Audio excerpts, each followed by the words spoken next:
Caríssimos e caríssimas, eu sou Daniel Nonato. Hoje eu vi Deus de joelhos no chão, tocando as marcas que o mundo deixou. Obrigado a você pela sua audiência, pela sua paciência, pela sua presença e também, por que não, pela sua penitência de nos escutar pela manhã, quem está no WhatsApp. E eu, tão cheio de mim, por dentro aprendi, amor não é só sentimento, é desse... Caríssimos e caríssimas, nós estamos aí com a notícia do dia, né? Jorge Messias foi recusado pelo Senado. Bom, o Jorge Messias sendo recusado pelo Senado é algo histórico, porque tem mais de 100 anos que isso aconteceu. Isso aconteceu somente lá no século passado, né, no início, no final do século retrasado, no século passado, quando o Marechal Deodoro teve lá seu nome da Suprema Corte recusado. Alguém vai dizer que é vitória do Senado, é vitória da direita. Não, não vejo vitória, eu vejo derrota. Você sabe muito bem que a indicação de um ministro do STF envolve uma série de fatores. O primeiro fator é o jogo político. Quando indicaram o Xandão, na época eu lembro, né, que foi uma coisa interessante, que o pessoal da esquerda batia, mas ele passou.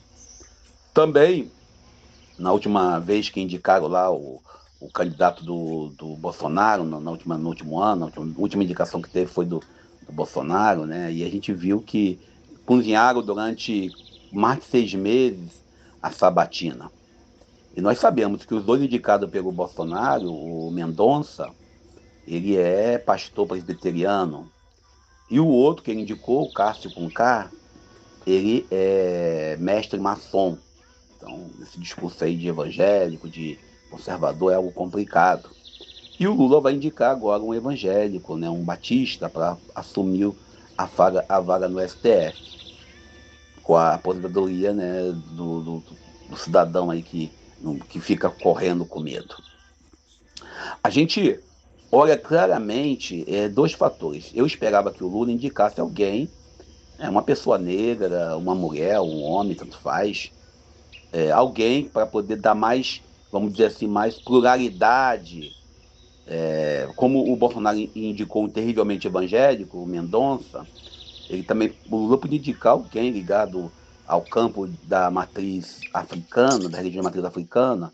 Será que não tem ninguém formado, com graduação na área do direito, com bacharelado, com experiência? Certamente deve ter. Ou alguém ligado ao campo católico romano, não tradicionalista, mas um católico progressista. Por que não? E, de preferência, eu pensei, eu quero que fosse uma mulher, porque temos lá a Carmen Lúcia sozinha. Então, para poder dar mais pluralidade ao nosso STF. Mas, infelizmente, né, o Lula indicou, depois de ouvir um outro, indicou lá e o Messias. E, como acontece, né, o Messias foi recusado, até a frase bíblica. Mas a recusa do Messias vai doer, e desculpe eu usar esse termo, vai doer na consciência, porque se percebe claramente que não foi a derrota do presidente Lula. Foi, para quem é inteligente, para quem consegue ler, foi demonstração de força.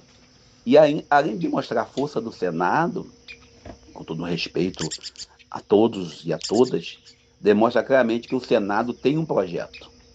Que aqueles homens que estão lá eleitos por nós, eles têm um interesse. E a quem fica aí denunciando, que o aumentou isso, tem imposto. As coisas só acontecem a partir daquilo que o Senado e a Câmara concordam. Nós vivemos no Brasil uma tripartição de poderes.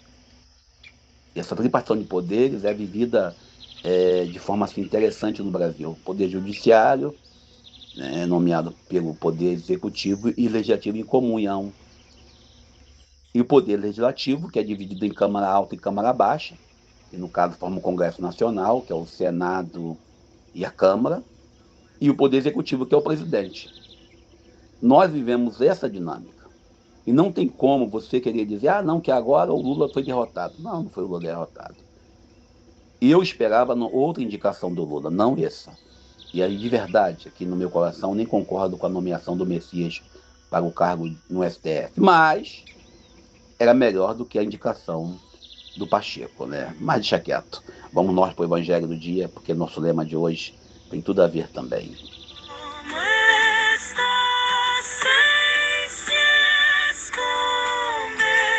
Caríssimos e caríssimas, o Evangelho de hoje é o Evangelho que ecoa lá da Quinta-feira Santa, né? Estamos na quarta semana da Páscoa, então a gente está já quase finalizando a Páscoa, estamos chegando já subimos o monte, agora estamos descendo, e ele nos lembra, desde domingo, Jesus está se revelando.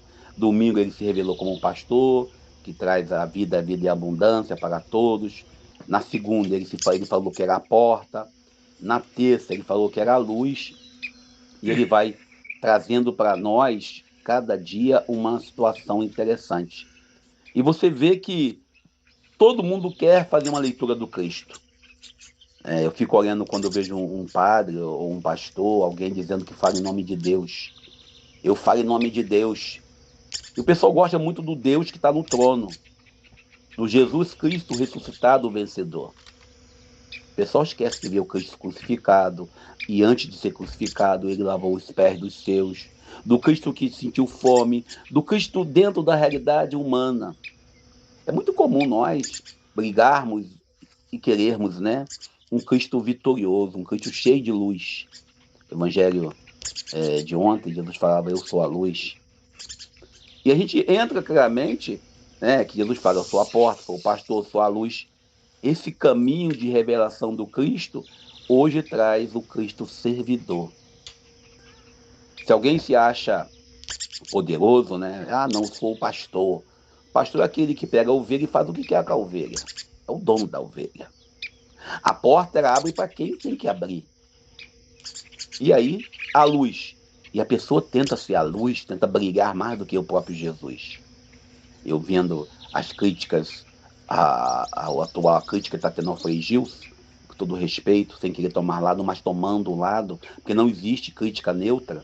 Quando ele faz as críticas às mulheres, dizendo que a mulher foi colocada como auxiliar do homem, quando ele diz que quem tem tatuagem não vai para o céu, quando ele diz, né, que ele não vai mais falar em política, mas já está falando em política.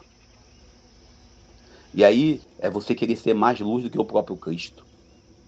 E ele, no podcast, ele dizendo que o professorzinho, e ele atacou bem o pessoal da educação, dando a entender que nas universidades, nas escolas públicas, aonde nós estamos, tem muita ideologia? Tem, mas qual que vai influenciar mais uma criança, um estudante, um aluno? 4 horas numa sala de aula, e às vezes não é nem 4 horas com o professor, ali você tem matérias que trocam de professor, e às vezes 90 minutos, quando é muito tempo, é 2 tempos de 45 cada um. Ou a sociedade, às 20 horas depois, que ele fica na sociedade consumindo TikTok, consumindo Facebook, consumindo YouTube, consumindo Instagram, consumindo redes sociais em geral, vendo TV, usando os streaming. Quem vai influenciar mais? Então, o Frei Gilson, quando fala professorzinho, ele reduz a nossa profissão, reduz nossa condição. E aí você vê claramente que dizer que não tem lado político, igual um padre que eu conheço que diz vim para salvar as almas, se Jesus falar assim, gente, calma aí, estão com fome? Primeiro eu vou salvar as almas de vocês, depois eu vou dar um jeito no pão. Jesus hoje ele mostra claramente que a realidade nossa é no agora. A nossa atuação é no agora. Lavar os pés dos seus amigos, lavar os pés daqueles que estavam na ceia. E não vem com esse papo que aquela ceia só tinha homens, não, porque a ceia era uma representação da ceia judaica, então tinha mulheres e crianças e idosos. Não vem com esse papo, não, essa ceia só tinha homens. Não, ali tinha mulheres, crianças, jovens, adultos, idosos. Paremos de hipocrisia. Por isso, a gente entra nesse evangelho de hoje olhando para Jesus, querendo copiar esse modelo. O servo que serve, não o servo que se promove com a imagem do Senhor Jesus. E eu paro por aqui, peço a sua audiência, peço o seu like, se inscreva no nosso canal do YouTube, se inscreva no nosso canal do WhatsApp. E vamos assim hoje, com a graça de Deus. Obrigado a você pela sua audiência, pela sua presença. Eu sou Daniel Nonato. Poder rasga o orgulho pra te refazer, e enquanto o mundo insiste em ferir, ele se inclina pra reconstruir. Deixa ele te lavar, te tocar, deixa o amor te refazer por dentro. Vem com